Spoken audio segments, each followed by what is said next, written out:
बिस्मिल्लाहिर्रहमानिर्रहीम अस्सलाम वालेकुम व्यूअर्स। आज मैं आपको बताऊंगी कि स्किन ग्लोइंग के हवाले से ऐसा कौन सा सीरम है जिसको हम यूज़ करेंगे तो हमारी स्किन के ऊपर बहुत खूबसूरत एक ग्लो आएगा। तो स्किन ग्लोइंग के हवाले से बहुत ज़बरदस्त एक नुस्खा बताने जा रही हूँ।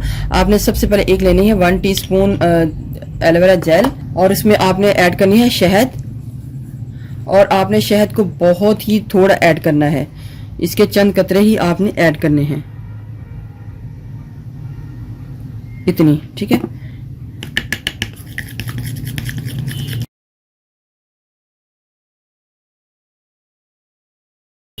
इसके अलावा आपके घर में कोई भी सीरम है तो आपने सीरम के चंद कतरे इसके अंदर ऐड कर लेने हैं। इधर मैं गोल्डन पर्ल वाल का सीरम जो है ऐड कर रही हूँ, ये भी 1 टीस्पून हमारा बनेगा।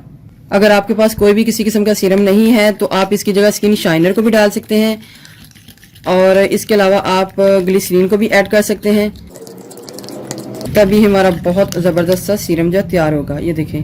अच्छा, हनी की मिकदार को थोड़ा सा मैं और ऐड करूँगी क्योंकि ये हमारा हनी सीरम है, तो हनी की मिकदार को थोड़ा सा मैं और ऐड करूँगी ताकि हमें स्किन के ऊपर इसकी ग्लोइंग चाहिए।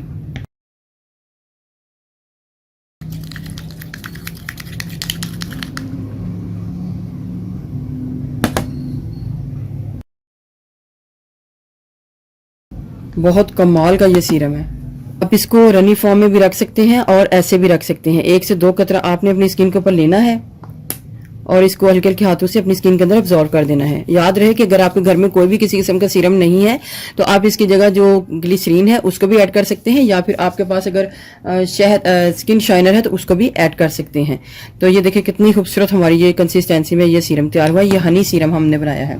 रोजाना रात के टाइम आपने इस सीरम को अपनी स्किन के अंदर अब्जॉर्ब कर देना है और सुबह उठ के नॉर्मल पानी से धो लेना है। आप इसको दिन में भी किसी टाइम भी यूज कर सकते हैं, चेहरा धोने के बाद भी इसको आप यूज कर सकते हैं।